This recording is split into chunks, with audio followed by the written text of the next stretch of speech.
주가 주신 기쁨 맛볼 때에 주의 사랑 속에 나 잠길 때 주의 영광의 빛 날 생활 비춰주실 때 경배하리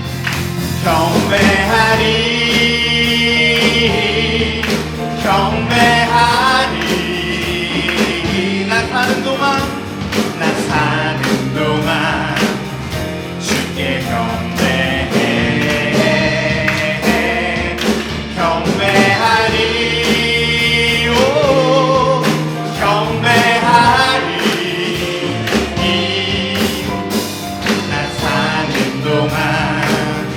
주께 경배해. 아멘.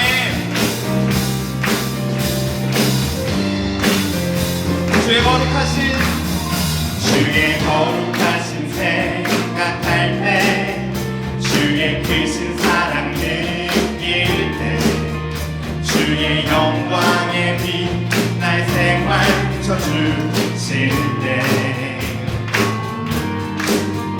주가 주신 기쁨 맛볼 때에 주의 사랑 속에 나 잠길 때 주의 영광의 빛 날 생활 비춰주실 때 경배하리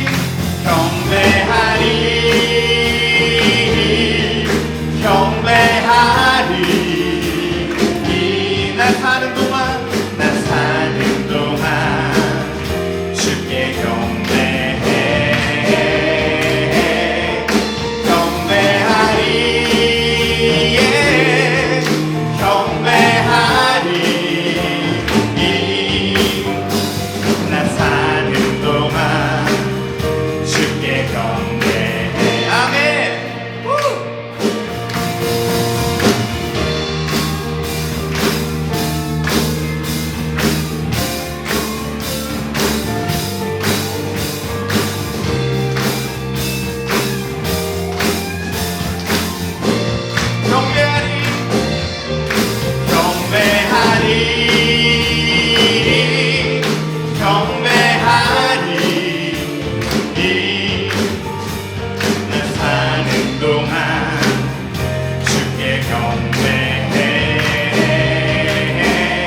동안 주께 다시 한번 고백합니다. 경배하리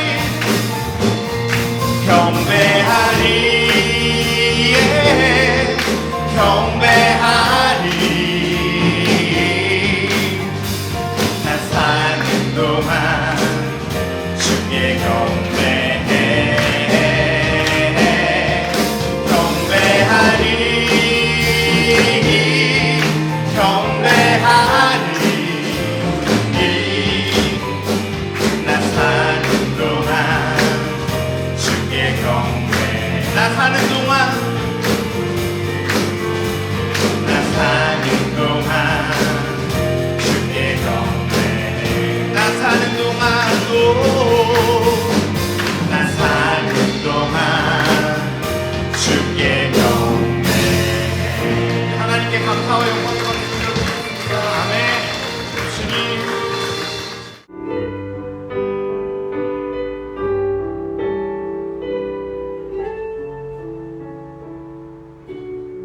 사울은 그가 죽임을 당함을 마땅히 여기더라. 그 나라 예루살렘에 있는 교회에 큰 박해가 있어 사도 외에는 다 유대와 사마리아와 모든 땅으로 흩어지니라. 11장 19절 말씀부터 21절까지 시작. 그때에 스데반의 일로 일어난 환란으로 말미암아 흩어진 자들이 베니게와 구브로와 안디옥까지 이르러 유대인에게만 말씀을 전하는데 그 중에 구브로와 구레네 몇 사람이 안디옥에 이르러 헬라인에게도 말하여 주 예수를 전파하니 주의 손이 그들과 함께 하심에 수많은 사람들이 믿고 주께 돌아오더라. 아멘. 예, 처음 뵙는 분이 계셔서 잠깐 소개하겠습니다. 저는 진훈 선교사입니다. 우리 호프 선교회에 멋있는 녀석들 3인방이 있고 맛있는 녀석들 3인방이 있습니다. 대충 감이 오시겠지요. 네, 우리 멋있는 선교사들은 우리 사실 본부에 다 가 있더라고요. 제가 오늘 이렇게 보니까 행정부 대표와 또 동원부 대표, 그리고 한 사람은 저기 오늘 선교한거 이 취임식을 했던 오늘 최옥 선교사가 이제 멋있는 3인방이고, 저는 이제 우리 호프를 대표한 먹방 3인방 중에 하나의 대표를 맡고 있습니다. 진훈 선교사고요. 본문의 말씀은요, 사도행전 8장 1절과 11장 19절, 21절은요, 사실 연결되는 말씀이죠. 잠깐 말씀드리면 8장 1절에서 이제 흩어진 사람들이 복음을 전하는 내용들이 이제 9장, 10장, 11장에 이렇게 나오는데, 복음이 예루살렘만 있던 복음이 이제 사마리아로 넘어가게 되고, 또 온 유대와 또 바울이 준비되어지고, 또 고넬료와 이방인 가정들이 구원받는 장면들이 그 가운데 나와요. 그리고 11장부터 우리가 이제 읽었던 말씀 가운데 안디옥이라는 말이 나오죠. 이제 세계 선교가 이루어지는구나, 어떤 하나의 단서를 볼 수 있는 말씀들이 나옵니다. 그래서 오늘 말씀의 대략적인 내용은 흩어진 자들이 이 복음을 어떻게 이 땅 끝까지 그 지리적인 장벽과 문화적인 장벽을 뛰어넘어서 복음을 전파하게 되었는지, 이제 이런 부분들에 대한 내용들에 대한 말씀입니다. 저는 이제 요즘 와서 많이 느껴지는 게 세대가 요즘 많이 교체되고 있는 것 같습니다. 이제 선교사님들의 이제 부모님들이 이제 안타까운 부고 소식도 알려오고요. 또 이제 올해만 해도 5쌍이 결혼을 시켰다고 그래요. 선교사 자녀들이요. 다음 세대가 대체되고 있는 모습들을 보고 있습니다. 우리는 인생의 수고를 다 한 후에 주님 앞에 서게 될 것입니다. 저는 책상 앞에다가 붙여두고 이렇게 읽고 묵상하는 말씀이 하나 있습니다.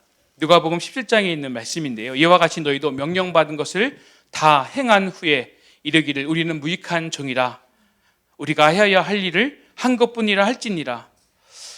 무익한 종입니다 이렇게 말하기 전에요, 명령받은 것 다 행한 후 이렇게 얘기하고 있어요. 지금 오늘 우리가 이 자리에 모인 것도, 우리가 이 비를 뚫고 나와 기도하는 것도 다 명령받은 것을 주님 다 행한 후에 무익한 종입니다, 주님 마땅히 해야 할 일을 한 것뿐입니다 라고 고백하기 위해서 이 자리에 선 줄로 믿습니다. 오늘 서로 좀 바라보면서요, 명령받은 거 다 행합시다. 우리 한마디 인사할까요? 명령받은 거 다 행합시다.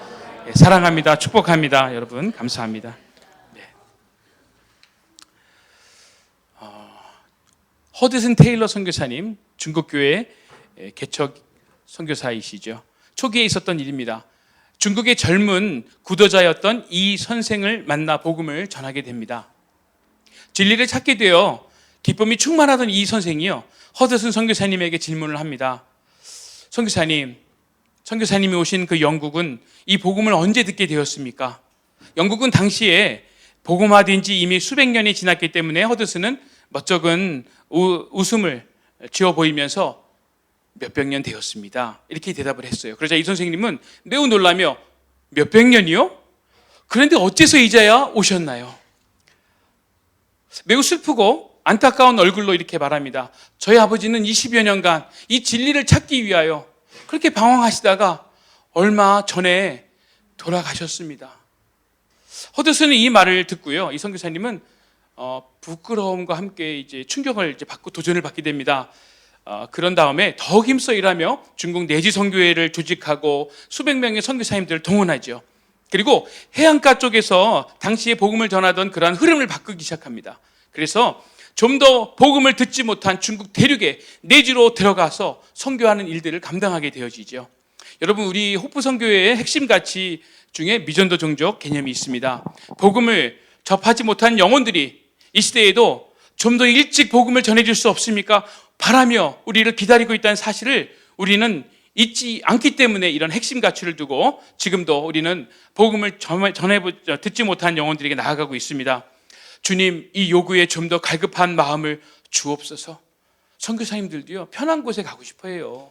조금 대도시에 가고 싶어 하고, 조금 이렇게 교회도 좀 있는 곳에 가고 싶어 하고, 80% 이상이 이미 복음화된 지역에 갖는다는 통계도 있어요. 20%만이 그런 지역을 간다는 얘기가 있어요. 그렇기 때문에 주님, 이러한 부분들을 볼 수 있는 눈을 주시옵소서. 바울이 보았던 마게도니아의 환상이 있지 않습니까? 마게도니아 환상을 보기 전에는 유럽 땅에 복음을 전할 수가 없었지 않습니까? 우리 아시아의 대륙만 복음을 전하게 되었어요. 하나님이 그 환상을 보여주시죠. 그러자 바울은 순종하지요. 그리고 순종함으로 건너간 결과가 뭐예요? 매를 시커 맞는 겁니다. 옥살이를 하는 겁니다. 그렇게 고난을 당하는 거였지만 바울은 그때 어떤 교회를 개척합니까? 빌립보 교회. 어떤 교회입니까? 바울의 선교의 큰 동역자로 쓰였던 빌립보 교회를 개척하고 세워지는 역사가 일어나지 않습니까? 여러분, 허드슨의 이 젊은 청년, 이 선생이 얘기했던 이 어떤 하나의 이런 얘기들을 질책으로 받죠. 질책으로 받고 힘을 얻어가지고 선교의 열심으로 더 매진해 나가는 그런 모습들을 볼 수 있습니다. 주님, 우리 무뎌지지 않게 해주옵소서. 주여, 여러분이 기도할 때마다 선교사의 눈과 귀를 열어주시 하나님 환상을 보게 하시고 선교지에서 말하는 그들의 그 한마디 한마디에 성경에 민감한 그런 귀를 열어서 도전을 받게 하시고 더욱더 열심으로 매진해 나갈 수 있게 하옵소서 하는 기도가 우리에겐 다 필요한 것 같습니다. 여러분, 여기서 질문을 하나 하겠습니다. 주님이 승천하시기 바로 전에 하신 말씀은 무엇일까요? 퀴즈를 내면 참 재밌겠는데, 자, 이 말씀을 하시자마자 하늘로 올라가셨어요. 어떤 말씀이죠? 사도행전에 있습니다. 그렇죠. 1장 8절에 있는 말씀입니다. 오직 성령이 너희에게 임하시면 너희가 권능을 받고 예루살렘과 온 유대와 사마리아와 땅 끝까지 이르러 내 증인이 되리라. 이 말씀을 마치시자마자 하늘로 승천해 올라가셨습니다. 내가 너희에게 약속한 성령님이 임하시면 너희는 어떠한 어려움도 극복할 권능을 얻게 된다. 기차도 비행기도 없던 그 시대이지만 땅끝까지 이르러 내 증인이 되리라. 여러분, 교통수단도 문제이지만요, 그 유대인들에게 더 어려운 문제가 있었어요. 문화적인 장벽입니다. 당시 유대인들은 이방인과는 음식법 때문에 밥을 함께 먹을 수가 없었어요. 뿐만 아니라 유대인들에게는 요나의 편견이 가득했죠. 이방인들은 멸망받아 마땅한 죄인이야. 오직 구원은 이스라엘 사람들에게만 있어. 이러한 문화적 장벽을 어떻게 극복해야 될지 너무 어려웠어요. 그러나 주님은 사마리아에도 아니고 온 유대를 뛰어넘어서 땅끝까지 이르러 내 증인이 되리라. 내 증인이 되어다오. 아니죠? 뭐라고 말합니까? 내 증인이 되리라. 확신에 찬 주님의 말씀을 하십니다. 주님의 의지. 내 증인이 되리라. 내가 이 일을 이룰 것이기 때문이다. 선교는 주님이 하시는 것입니다. 우리는 순종하는 것이죠. 바울도 빌립보서 1장 6절에서 이렇게 말하고 있습니다. 너희 안에 이 착한 일을 시작하신 이가 그리스도 예수의 날까지 이루실 줄을 우리는 확신하노라. 이 착한 일이 무엇입니까? 복음 증거 아니겠어요? 언제까지? 그리스도 예수의 재림의 때까지입니다. 그것을 이루실 분도 주님이시다 하면서 바울은 확신하노라 이렇게 얘기하고 있죠. 복음 전파는 자신이 하는 것이 아니라는 그러한 고백입니다. 예루살렘에만 머물러 있던 이 복음이 모든 문화의 장벽과 지리의 한계를 넘어 어떻게 온 유대와 사마리아와 땅 끝까지 이르게 된 것일까요? 오늘 본문의 8장 1절 말씀입니다. 여러분, 혹시 핸드폰이 이거 다 틀 수 없으니까 핸드폰 있으면 좀 보세요. 이렇게 얘기하고 있죠. 사울은 그가 죽임 당함을 마땅히 여기더라. 스데반이죠. 그날에 예루살렘에 있는 교회에 큰 박해가 있어 사도 외에는 다 유대와 사마리아 모든 땅으로 흩어지니라. 첫째는 큰 박해가 있었습니다. 큰 박해가 있었기 때문에 제자들은 모든 땅으로 흩어졌다 이렇게 얘기하고 있습니다. 우리는 모이면 뭐 합니까? 기도하고, 흩어지면 전도합니다. 옛날에 모이면 기도하고 흩어지면 전도하자, 이게 구호였잖아요. 4절 말씀을 보면 이렇게 나와요. 그 흩어진 사람들이 무엇을 했느냐? 두루 다니며 복음의 말씀을 전할세. 두루 다니면 복음의 말씀을 전할세. 여러분, 신자들은요, 믿음으로 인해 박해가 일어나면요, 주님의 특별한 은혜와 사랑을 경험하게 됩니다. 그리고 강해지고 담대해집니다. 이게 신자들의 어떤 특징인 것 같아요. 저희 우리나라는 명절이 되면 어떻습니까? 가족과 친척들이 함께 모여 제사 드리는 그 습관이 있었습니다. 저희 집안도 그랬어요. 얼마나 이 영적 전쟁입니까? 저는 고등학교 진학 후에 신앙의 결단을 내리고 나서는 제사 문제로 인해서 어려움을 참 많이 겪었습니다. 참 그걸 말하면 오늘 간증이 되기 때문에 오늘은 말씀을 전하는 시간입니다. 저의 이상한 성격이 좀 있는데요. 아마 이때 핍박의 영향이 아닌가 하는 생각이 듭니다. 예. 그럴 때마다 주님이 마태복음 5장 11절에 있는 말씀을 참 이렇게 해주셨어요. 나로 말미암아 너희를 욕하고 박해하고 모든 악한 말을 할 때 너희에게 복이 있나니 기뻐하고 즐거워하라. 하늘에서 너희 상이 큼이라. 주님이 이렇게 말씀하시며 저를 굉장히 위로를 하셨어요. 이거 속는 거 아니야? 아니, 고난과 핍박이 팔복 가운데 하나라고? 근데 말씀에 이렇게 쓰여 있잖아요. 복이다 이렇게 말씀하고 있는 거지 않습니까? 왜요? 주님이 특별히 가까이 하셔요. 주님의 위로와 사랑이 정말 우리에게 경험하게 되는 것입니다. 저는 이때 이러한 그 고난을 이 청소년기, 이 질풍노도의 시간에 겪었지 않습니까? 그러니까 이제 저희에겐 더 이제 사실 힘들죠. 저희 사촌 형제들이 이번에 결혼식에 참여해서 저보고 너 그때 집 안 나간 거 너 진짜 너 기적이다. 어떻게 그때 가출을 안 하냐? 이렇게 얘기해 주면서 제 딸 결혼을 하는데 자기네가 눈물이 이렇게 난대요. 그런 고백을 하더라고요. 저는 이때 많이 부르던 찬양이 있습니다. 주가 나와 동행을 하면서 나를 친구 삼으셨네.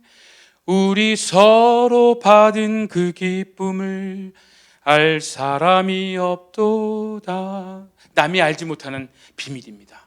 주님과의 연합이죠. 그 주님과의 비밀과 연합이 있는 사람들, 귀가 열리게 되며 주님의 음성을 듣게 됩니다. 저는 그때 주님의 부르심을 받아서 선교에 헌신하게 되었습니다. 그래서 주님으로 인해 얻는 우리 고난과 환난, 또 우리에게 어려움이 온다면 이것은 기억하십시오. 이건 팔복 가운데 하나이다. 그리고 또 많은 분들이 얘기하죠. 변장하고 오는 축복이다. 이렇게 얘기하지 않습니까? 여러분 낙심하지 말아야겠습니다. 오늘 스데반의 순교로 인해서 제자들은요 크게 울며 슬퍼했다 얘기하고 있어요. 너무너무 가슴치고 너무 슬퍼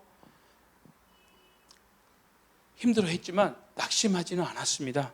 오히려 이 바퀴로 인해서 주님을 깊이 경험한 제자들은 흩어져서 두루 다니며 오히려 주님의 증거자로 서게 된 것입니다. 여러분 선교사들은 타국에 있으면서요 언제나 거류민 신세입니다. 그리고 나그네입니다. 늘 비자 문제로 마음을 졸입니다. 언어와 문화 또 관습의 벽을 매일 실감하면서 긴장의 삶을 살고 있습니다. 여러분 오늘 흩어진 제자들도 예외는 저는 아니었을 것이라 생각합니다. 이 문화와 관습의 장벽, 그 다음에 그 언어의 장벽들을 8장부터는요 사마리아로 흩어지면서 또 온 유대와 또 이방인 고넬료 가정에게 이르기까지 복음이 전파되어지며 또 바울이라는 걸출한 선교사가 준비되어지는 장면이 8장 이후로 나오게 됩니다. 박해가 일어나면요 하나님이 피할 길도 주시고요 또 잘 안 하던 그 전도도 얼마나 열심히 하게 되는지 제가 경험을 해봐서 하는데 아마 이분들 전도 분장 안 했던 사람들인데 핍박받고 흩어지니까 복음을 전하기 시작했던 것 같아요. 제 생각입니다. 이 본문을 보면요 이 흩어짐은 이 복음 확장의 또 하나의 결정적인 이유라 이렇게 설명하고 있습니다. 예루살렘에만 충만했던 이 복음이 어떻게 유대와 사마리아를 넘어 땅끝까지 이르게 되었습니까? 두 번째로는 모든 사람이 모든 땅으로 흩어졌기 때문이다. 사도행전 11장 19절 20절 말씀 한번 보겠습니다. 19절입니다. 그때에 스데반의 일로 일어난 환란으로 말미암아 흩어진 자들이 베니게와 구브로와 안디옥까지 이르러 유대인에게만 말씀을 전하는데 20절 그 중에 구브로와 구레네 몇 사람이 안디옥에 이르러 헬라인에게도 말하여 주 예수를 전파하니 흩어짐은 또 하나의 축복입니다. 지역적인 장벽이 무너졌죠. 유대와 사마리아를 넘어갑니다. 지금 여기서 얘기하고 있는 베니게 구브로 이게 다 어떤 지역이에요? 이 예루살렘 유대의 북쪽에 있는 지역들입니다. 이방인 땅이죠. 흩어진 문명의 전도자들이 나아갑니다. 또 하나의 벽인 문화의 벽이 허물어지고 헬라인에게 주 예수가 드디어 전파되어지는 놀라운 일들이 일어나죠. 그러면서 안디옥 교회가 세워지지 않습니까? 사랑하는 여러분, 하나님이 아브라함을 택하시고 복을 주실 때 너와 너의 후손만 복받고 잘 살아라 하지 않으셨어요. 오히려 너는 복의 통로가 되어 복이 되어 주는 삶, 너와 네 후손을 통해 천하 만민이 복을 받으리라. 이것이 진정한 복의 하나님 주신 복이죠. 이 약속이 야곱에 이르러서요 4대째 되는 3대째인가요? 아브라함, 이삭, 야곱 3대째네. 야곱에 이르러선 좀 더 구체적인 방법으로 말씀해 주십니다. 창세기 28장 14절 말씀인데요. 제가 이걸 한번 읽어드릴게요. 어떤 말씀이 나냐면 내 자손이 야곱에게 하는 말씀입니다. 땅에 티끌같이 되어 너가 서쪽과 동쪽과 북쪽과 남쪽으로 퍼져나갈지며 땅의 모든 족속이 너와 네 자손으로 말미암아 복을 받으리라. 여기에서의 하나의 개념, 티끌이 나옵니다. 땅의 티끌. 티끌? 여러분, 아브라함의 우리가 복을 말할 때는 하늘의 별, 바닷가의 모래, 기억이 나죠? 근데 오늘 티끌같이 된다는 말씀 우리 좀 더 익숙하지 않습니다. 티끌은 어떤 특징이 있어요? 후 불면 사방으로 흩어지는 그러한 특성이 있습니다. 그와 같이 내 자손이 땅의 티끌같이 되어 동서남북으로 흩어져 나가 복음을 전하며 땅의 모든 족속이 복을 받으리라, 이 말씀하신 것입니다. 여러분, 우리 130여 년 전에 복음이 충만했던 미국 땅, 그 땅의 풍요로움을 뒤로 한 채 언더우드 선교사님이 정말 죽음의 항해죠. 힘든 항해를 하고 결국엔 조선 땅에 도착합니다. 그리고 그가 드린 기도 아마 많이 아실 겁니다. 그의 기도문을 보면 이 땅에는 어둠과 가난, 미신에 묶여 아무 희망이 보이지 않는 곳, 이것이 조선 땅입니다. 오직 주님을 신뢰하기에 순종함으로 그는 나아가지요. 그 기도가 기도문이 나와요. 주님, 그러나 순종하며 나아가겠습니다. 왜? 주님이 원하시는 것이거든요. 땅끝까지 내 증인이 되리라 말씀하셨거든요. 그 복음을 들고 나아가는 것이 주님의 뜻임을 알기 때문에 그들은 보이지 않는 희망, 절망 가운데서도 오직 주님의 말씀 붙잡고 나아갔던 이 언더우드 선교사님과 그 당시의 선교사님들이 우리 땅에 오셨어요. 그래서 우리를 섬겨주셨고 복의 통로가 되어주셨습니다. 그들을 파송하며 후원했던 교회, 또 선교회가 있었지요. 라이프 교회와 같은 교회, 우리 호프 선교회 같은 선교회가 있었기 때문에 여러분, 본부에서 일하는 선교사님들 결코 여러분의 수고가 작다 할 수 없습니다. 파송된 선교사님들은, 그때 당시 파송된 이 선교사님들은 교회당뿐 아니라 학교와 병원도 지어주면서 공부도 시켜주셨고 또 병도 치료해 주시면서 우리 민족에게 복이 되어 주셨습니다. 자원도 없이 전쟁의 폐허 속에 세계에서 두 번째, 꼭 두 번째래요. 제가 찾아보면 꼭 두 번째, 첫 번째는 아니에요. 첫 번째 소말리아인지 두 번째 가난했던 우리나라입니다. 복을 받아 세계에서 인정하는 선진국. 저는 이 얘기만 들으면 너무 가슴이 떨려요. 왜냐하면 제가 나갈 때만 해도 우리나라 선진국 아니었어요. 개발동산국이었습니다. 제가 영국에 잠시 가서 훈련을 받을 때 영어를 잘 못하니까 인도 사람이 그렇게 저를 무시해요. 아니, 지가 뭔데 백인단이 나를 무시해? 근데 인도 사람이 꼭 더 무시해.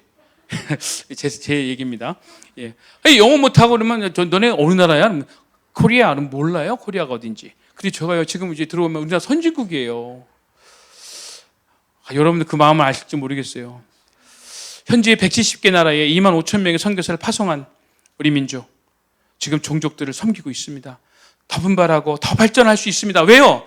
오늘 본문에서 세 번째 마지막, 이 복음이 어떻게 온 유대와 사마리아를 넘어 땅끝까지 이르게 되었을까? 11장 21절 말씀에 또한 답이 나옵니다. 우리 한번 읽어보겠습니다. 시작.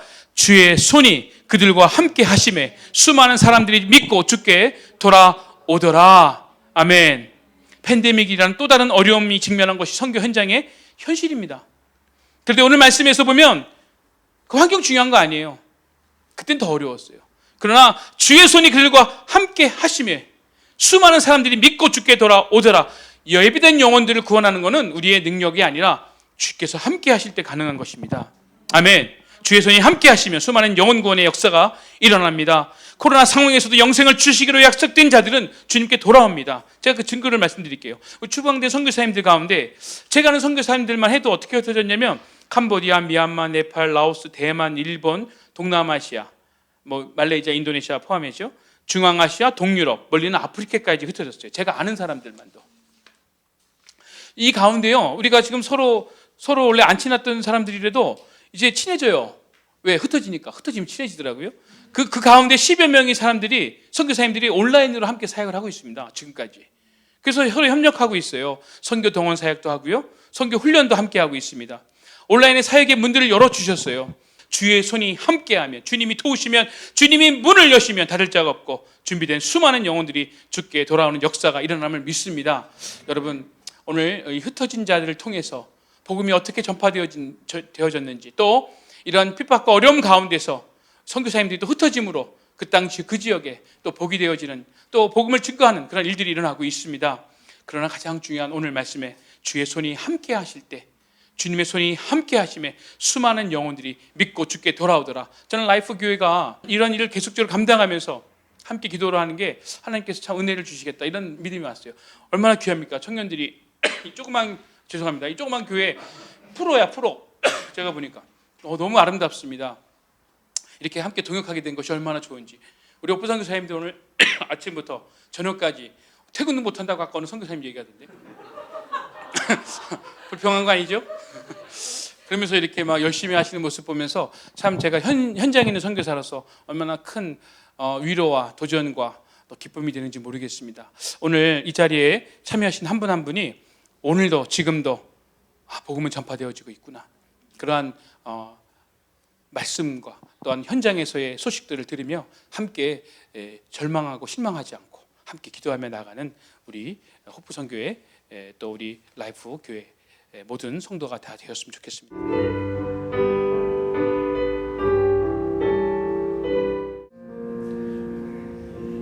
열방을 위해서 기도하겠습니다. 이란의 히잡 시위가 9월 16일에 발생했습니다. 히잡 미착용 여성의 의문사 사건이 촉발한 이란의 시위가 심상치 않습니다. 1979년 이슬람 혁명 후 40여 년간 억눌린 분노가 본물처럼 터져나오고 있다는 분석입니다. 2009년 부정선거 항의 시위가 주로 중산층에, 2017년 경제적 정책 실패 규탄과 2019년 유가 인상 반대 시위가 빈곤층에 이렇게 국한되었었다면, 이번에는 계층과 종족, 성별의 구분이 사라진 모습으로 이렇게 터져나오고 있습니다. 이는 이란의 취약해진 경제 상황, 노골화한 부패, 정치적 억압에 대한 이란인의 폭넓은 불만을 반영한다라는 분석입니다. 그러나 이란 당국은 이번 시위를 폭동으로 규정하고 보안군이 시위대를 강경 진압하고 있습니다. 이란 국영TV는 진압 과정 중 이미 41명이 사망했다고 지난주에 제가 리서치한 건데요, 보도하고 있습니다. 이 사건을 통해 우리가 함께 기도할 것은 하나님께서 어떻게 일하여 가실지 저희가 기대하며 기도했으면 좋겠습니다. 그 땅의 독재로 인한 인권 유린과 종교 억압, 부패, 만연 등의 고질적인 죄악들이 척결될 수 있도록 우리가 기도합시다. 또한 분노한 시민들의 마음이 참된 진리에 대한 갈망으로 바꿔져서 그러한 갈망들이 이란 시민들을 빛 되신 그리스도께로 인도하는 또 통로가 되도록 기도합시다. 이렇게 기도합시다. 하나님 아버지, 이란의 시민들을 위하여 기도합니다. 아버지 하나님이시여, 종족과 또 계층과 또 지역과 또 어떤 장벽 없이 아버지 하나님 사회 곳곳에서 이란의 사회 곳곳, 또 아버지 이란을 넘어서서 중동 여러 국가로, 또 아버지 이란인들이 흩어져 있는 국가들 가운데 아버지 하나님 또 서구와 아버지 이런 국가들 안에서도 이 아버지 하나님 미착용 여성에 대한 살해 사건을 아버지 규탄하고 아버지 그로 인한 두 번째로 우리가 러시아 우크라이나 전쟁을 위해서 기도합시다. 최근에 점령지 합병 주민투표가 있었고요. 또 공개투표로 이루어졌기 때문에 강요적인 요소들도 있었던 것 같습니다. 동원령 발표와 그에 따른 동원령 반대 시위들이 또 확산되고 푸틴 대통령의 핵무기 사용 가능성 시사 등등 러시아 우크라이나 전쟁과 관련된 자극적인 소식들이 계속 쏟아지고 있습니다. 이런 가운데 지난 8월 24일 우크라이나가 구소련으로부터 독립한 지 30주년을 맞이하는 기념일에 세계복음주의 연맹 WEA는 전 세계 교회들에게 다음과 같은 기도 제목을 요청했습니다. 첫째, 전쟁의 종식, 인명 손실의 종식, 파괴와 잔악의 종식, 치유의 시작을 위해 기도해 달라고 요청했습니다. 둘째, 곡물거래의 어려움으로 인한 세계 최빈곤층의 굶주림이 심한데 이들이 고통받지 않도록 기도를 요청했고요. 세 번째는 복음주의 교회 단체 공동체들이 난민에 대한 환대와 지원을 계속할 수 있도록 요청했습니다. 넷째, 세계가 평강의 왕이신 그리스도를 바라보고 복음과 사랑으로 진정한 평화를 이룰 수 있도록 네 가지 기도 제목을 요청했습니다. 더불어 한 가지 더 기도의 제목을 제가 더한다면 이 전쟁이 핵무기 사용으로 번지지 않도록, 또한 우크라이나 교회와 또 러시아 교회의 영성과 목회적 리더십들이 속히 재건되어서 절망 속에 있는 두 나라 국민들에게 참된 소망을 전할 수 있도록 그렇게 우리가 함께 기도하겠습니다. 기도합시다. 하나님, 러시아 우크라이나 사태가 이렇게 장기화될 줄 아버지 아무도 생각하지 못하는 가운데 또 지금까지 이렇게 이어져 보이는 것들을 하나님 보게 됩니다. 아버지 두 나라의 아버지 하나님이시여 이 전쟁이 아버지 하나님 점점 더 아버지 극한 국면으로 아버지 치닫고 있는 것들을 저희가 보면서 이 시간 기도합니다. 아버지 하나님 속히 이 땅에 그 땅에 전쟁의 종식이 또 인명 손실의 종식이 또 파괴와 잔악의 종식이 아버지 치유의 또 시작이 이루어질 수 있기를 하나님 간절히 구하고 소망합니다. 아버지 국익에, 아버지 자국에, 아버지 이익 때문에, 아버지 차에 베트남 몽족 지역에 기독교 박해 소식이 있습니다. 베트남 북부지방 응해안성에 기독교 없는 지역을 만들기 위해 서로 경쟁하듯 심각한 종교의 자유가 침해받고 있다고 합니다. 그러니까 국가에서 공식적으로 이런 말을 만들겠다고 하는 것이죠. 현지 기독교 지도자들에 의하면 당국은 마을의 모든 기독교인들의 재산을 압수하고 그들을 지역사회에서 몰아내라는 압력을 가하고 있으며 이러한 압력은 특히 몽족 지역에서 정기적으로 발생하고 있다고 전합니다. 베트남 정부가 기독교에 대한 심각한 종교 탄압을 중단하도록 우리가 기도합시다. 기독교 없는 지역 만들기 프로젝트 자체가 철회되고 몽족 마을에서 자행되는 억압이 멈추도록 기도합시다. 환난과 핍박 속에서도 복음이 흥왕하도록 교회 공동체들이 이 사회에 참 소망으로 오히려 드러나는 계기가 될 수 있도록 함께 베트남 몽족 지역의 교회들을 위해서 박해들을 위해서 기도하겠습니다. 하나님, 베트남 북부의 몽족 지역에 기독교 없는 마을을 만드는 것이 국가적인 프로젝트로 진행되고 있다는 소식을 저희가 듣게 됩니다. 아버지 하나님, 이 어찌 한 나라의 아버지 기관이 해야 하고 있는 일인지 모르겠습니다. 아버지 하나님, 그들의 무지를 열방을 위한 마지막 기도는 저희가 매달 박해받는 교회들을 1위부터 이렇게 하고 있는데 이번 달은 8위 국가인 파키스탄입니다.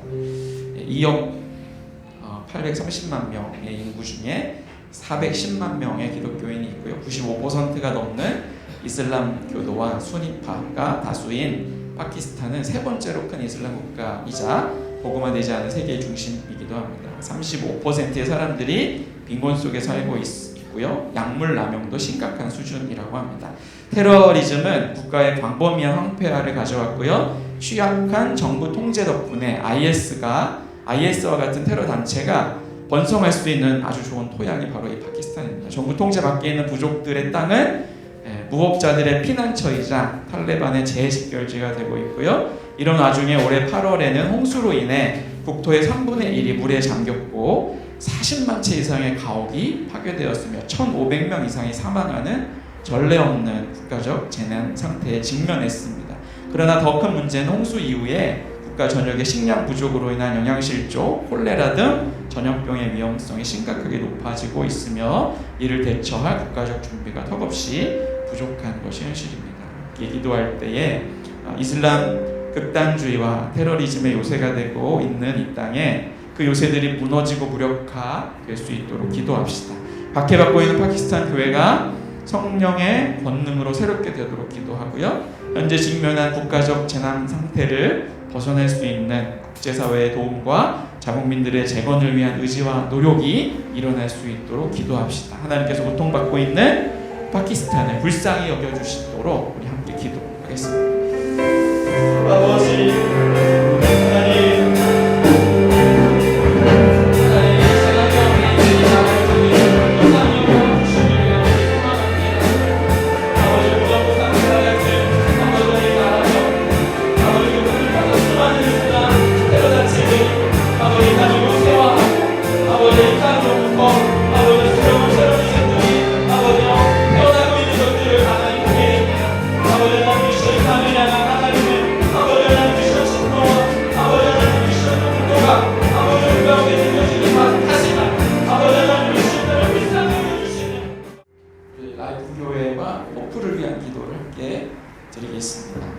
기도책자에 잘 나와 있으니까요.